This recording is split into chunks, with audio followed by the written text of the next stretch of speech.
afternoon, everyone. Ako si Jane Laton from Santo Tomas, Batangas, from Team Elite of Alumnipreneur. Ang number one na natutunan ko dito, first nga pala, magpapasalamat ako kay Sir Chris sa malaking opportunity na nabigay niya sa akin. At yun nga, sa nasabi ko, isa ako sa pinakaswerte na estudyante mo, Sir Chris. Kasi actually, ang punta ko talaga dito is to, gusto ko talaga number one kasi nasa construction business kami. Isa talaga sa,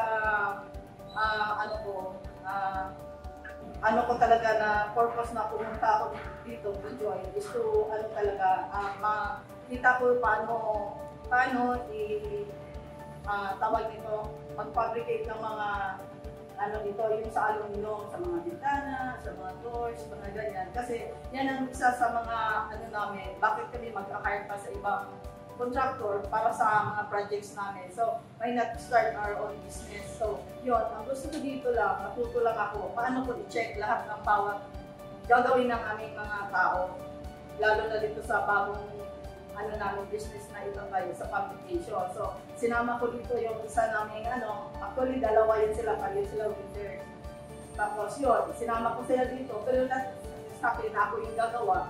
Gusto ko lang matuto kung ano ba talaga, paano mag-check sa bawat project, kung nasa tama ba ang quality na nila, ito-turn over namin sa mga clients namin. So yun lang ang number one na purpose ko. Hindi ko akalain na mas may malaking bigger picture dito sa aking napupuntahan dito sa Alumnipreneur. Yun pala, isa dito, maging number one opportunity, yung maging dealer ka dito sa at yun ay wala sa wala yun sa ambition ko maging marating ko pala siya sa ganung bagay, gawa lang sa pag-attend ko dito sa Alumnipreneur. So line ako sa mga ganung bagay. So yun, number one, first week ko dito, yun na dito sa yung una namin, yung sa One Sky Harrow, doon kami napunta. So yun, nung naaral ko yung business na yun, napakaganda pala yung opportunity. So grinab ko agad bilang isang dealer sa Santo Tomas, Batangas.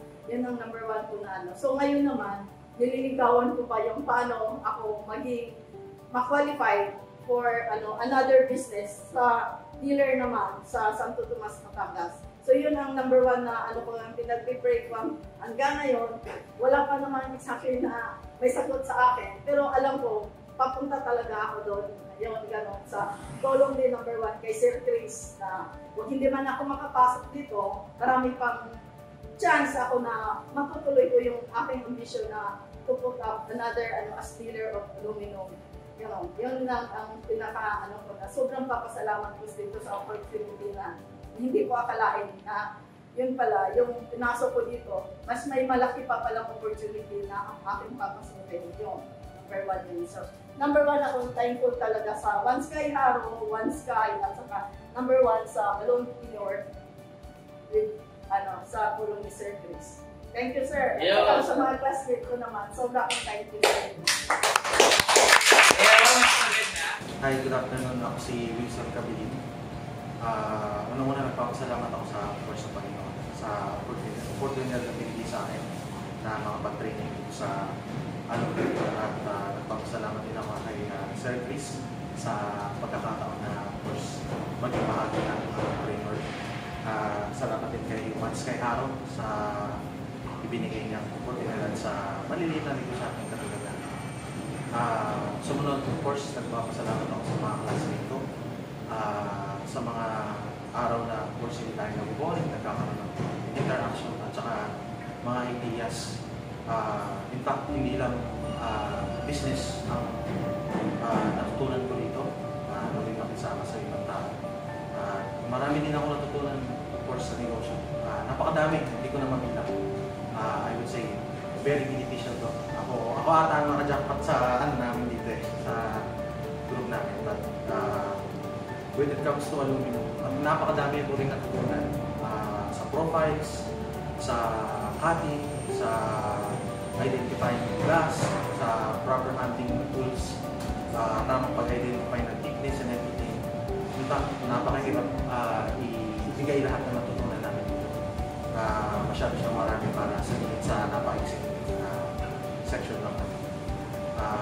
nagpapasalamat din ako for sa kay Madam Jane sa madaming ideas na binigay sa akin.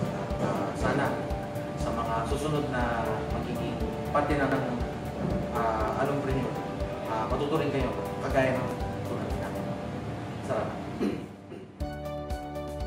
Ay, ako nga pala si Roberto Lorenzo Jr., isang trainee dito sa Alumpreneur. Una sa lahat, nagpapasalamat ako sa Diyos dito kami. Pangalawa, nagpapasalamat ako sa kapatid ko sa pag-invite sa akin dito. At pangatlo, sa lahat, kay Sir Chris, sa pagtulong sa amin kung paano ang tamang pag-fabricate ng isang aluminum.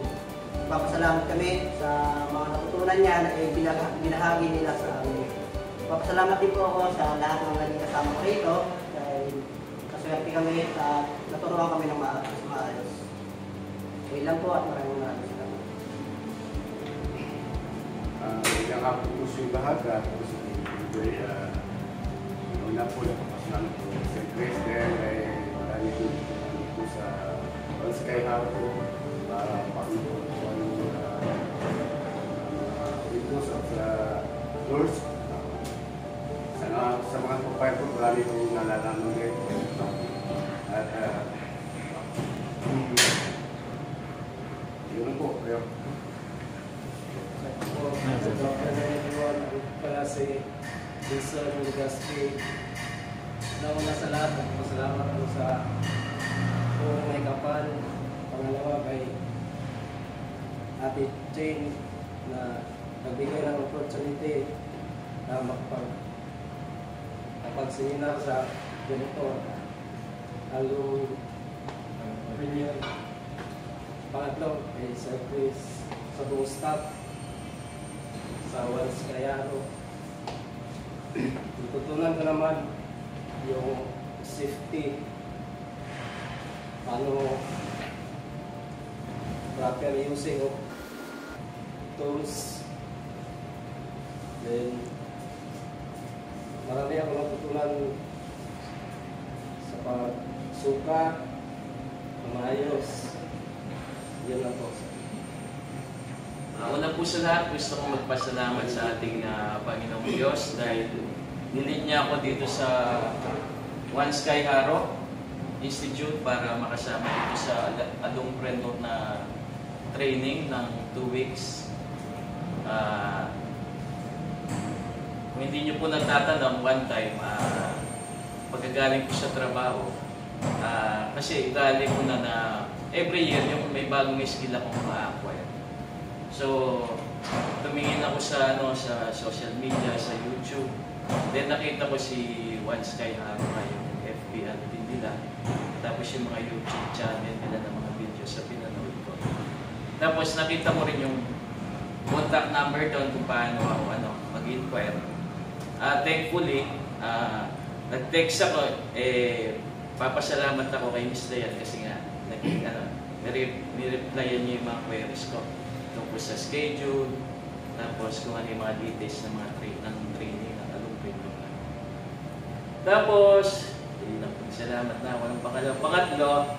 Siyempre, sa ating magaling na training executive, sa ating instructor na si Sir Chris, through the assistance of si Sir Adrian, na napakagaling nila magturo, napakabait, approachable.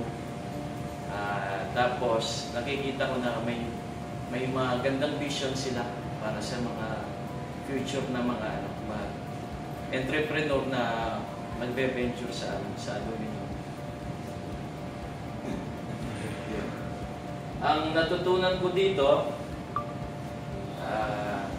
unang-una, yung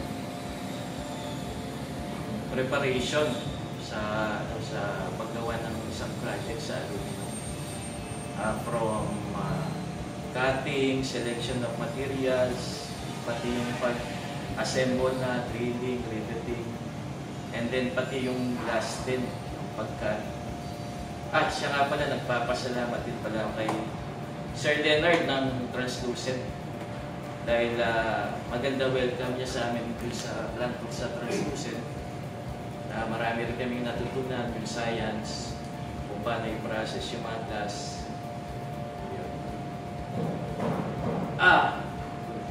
ko nakalimutan, papasalamat din ako sa aking mga classmates. Napaka-active, marami nilang ideas, marami rin ako napulot sa kanila. Yun. Ano pa nga ba? So yun, natutunan ko, nakakuha ako ng bagong knowledge tungkol sa sa processing, fabrication. Tapos yung skill na dagdagan kasi nga actual, hands-on na gumawa kami ng mga project talaga. Yun. Sa aking mga classmate, tulak sa akin lahat. Ito, dagdag kaalaman sa akin to, pwede kong gamitin sa aking household. Kasi may mga project din ako pwedeng i-apply doon. O sa mga kaibigan, and then pwede rin mag-venture sa business. Hopefully, magtuloy-tuloy. So, congratulations sa ating lahat, mga classmates, and more power sa One Sky Arrow Institute. Sir Chris, thank you po ulit.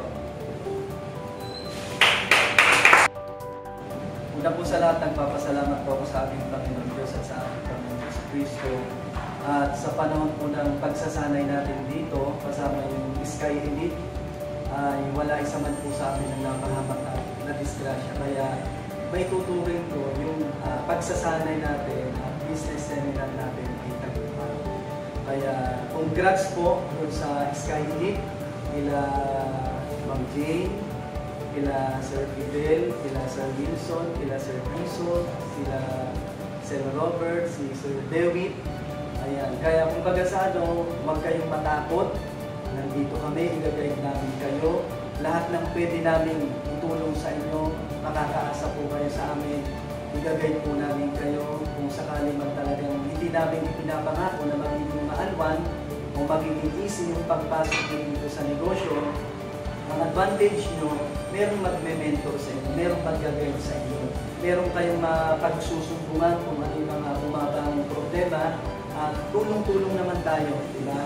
Huwag kayong mag-alala. Maipagtatagumpay natin itong negosyo na ito. At nandito naman yung Along Friendor powered by One Sky Arrow Institute para at least makapagbigay din po kami ng magandang opportunity doon sa mga Pilipino na nararamdaman namin kasalukuyang dumarang sa mga matinding pagsubok. Diba? Huwag kayong mag-alala kapag merong mga pintuang nagsasarado. Meron namang mga bagong pintuan na nagbubukas. Nandito po yung One Sky Arrow Institute. Binubuksan po namin yung pintuan namin para po doon sa mga businessman, mga OFW na nawala ng trabaho. Diba? Yun pang ibang mga Pilipinong may pangarap para at least makatulong din sila doon sa kanilang mga pamilya na makapagkaroon ng sarili nilang negosyo. Diba? Sabi nga nila, hindi kailangan gano'n magkaroon ng malaking puhunan. Kailangan lang, sabi ko nga, kung ano lang muna yung meron ka, diba? Diba? Doon tayo magkasya at huwag tayong matakot na mag-start, mag-take ng risk kasi talagang kumbaga sa hindi magiging madali ang pagdinegosyo, pero ito lang yung tinitiyak ko. Nandito po yung Along Friendor powered by One Sky Arrow Institute para i-guide namin kayo. Sabi ko nga sa Team Argila, sabay-sabay tayong lilipad para po ito sa Pilipinas. Maraming salamat po at God bless po sa atin.